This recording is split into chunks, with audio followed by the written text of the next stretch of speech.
Bonjour, je m'appelle Myriam Otmani et je suis présidente de l'association INSAF. Je vous remercie d'être là. Pour nous, c'est très important, la presse, parce qu'on a besoin de vous. On a besoin de vous pour expliquer à la population, pour expliquer à notre société qu'une mère célibataire, c'est souvent une victime et pas une coupable. Qu'une mère célibataire a parfois été violée ou a répondu à une promesse de mariage, a cru à une promesse de mariage.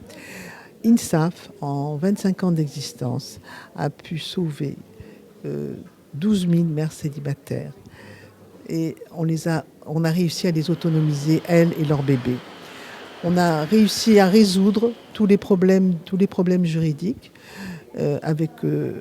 En une année, on reçoit 1000 femmes à peu près. Et les services juridiques font à peu près 3200 prescriptions. Et on arrive à résoudre leurs problèmes de carte nationale, le problème d'enregistrement du bébé, les problèmes de relations avec la famille, des mariages parfois. Et nous avons un autre service très important aussi, c'est le suivi et le soutien psychologique. On a pu faire 200 prestations psychologiques dans l'année 2024. Ceci pour leur redonner leur dignité et leur expliquer qu'elles ont le droit de vivre et qu'elles ont le droit de vivre bien. Le service médical est très important chez nous. Nous avons fait 4800 prescriptions, aussi bien pour les bébés que pour les mamans. On a distribué 2000 boîtes de lait. Voilà, on s'occupe, voilà. Mais le plus important, enfin, tout est important, mais disons qu'il y a une chose très importante, c'est la formation. C'est qu'elles puissent pouvoir, parce qu'elles sont seules, bien sûr, désespérément seules, et on les forme pour qu'elles puissent apprendre un métier. Et lorsqu'elles ont appris ce métier, si elles le veulent, on leur offre tout ce qu'il faut pour travailler, pour qu'elles puissent exercer ce métier. Si elles ont suivi une formation de cuisine et de pâtisserie, on va leur offrir une cuisinière avec tous les instruments pour pouvoir exercer son métier. Si elle a appris la couture, on va lui offrir une machine à coudre et tous les autres instruments pour faire des articles. Il y a des défis pour convaincre les femmes célibataires de communiquer avec l'association. Des défis pour convaincre les femmes célibataires à intégrer l'association. Comment vous... Voilà, alors, vous avez raison. Les femmes viennent toutes seules, elles sont au courant, aussi bien quand elles sont à l'hôpital, par d'autres femmes.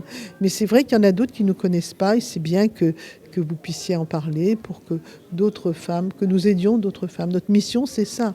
Nous en sauvons 1000 par an, mais nous pouvons en sauver plus. Plus nous serons présents.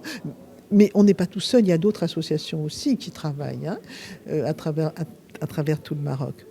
Mais c'est important qu'on puisse les soutenir parce qu'elles vivent un drame terrible. Par exemple, quand elles veulent abandonner leur bébé, il n'y a pas d'autre solution que d'aller à la police et au tribunal. Mais si elles vont à la police ou au tribunal, elles ont très peur d'être mises en prison. Elles ont très peur que leurs parents soient au courant parce qu'elles se sont sauvées en cachant leur grossesse. Elles n'ont pas dit qu'elles étaient enceintes. Donc il est très important qu'on puisse changer ces lois parce que là, quand elles ne peuvent pas abandonner légalement l'enfant par kafala parce qu'elles ne veulent pas aller en prison. Donc elles vont être obligées de le laisser dans la rue. Et ça, c'est terrible. C'est une souffrance horrible pour une femme d'abandonner son propre bébé. Et parfois, elle le regrette et elle retrouve jamais ce bébé. C'est très difficile, mais on doit pouvoir y arriver. Je voulais vous dire que quand on les a formés, on les installe dans des chambres, on équipe entièrement la chambre, que ce soit la literie, le linge de maison, la cuisine, et elles peuvent revenir chaque année pendant 2 ans pour tous les soins pour elles et leur bébé. Nous faisons également beaucoup de plaidoyer avec d'autres associations. L'État a déjà beaucoup fait. Mais il y a encore des choses à faire, comme l'ADN et d'autres points. Et je voudrais remercier surtout toute l'équipe d'INSAF qui travaille, plus de 40 personnes, travaillent avec beaucoup de professionnalisme et beaucoup de cœur. Et je vous remercie d'être là.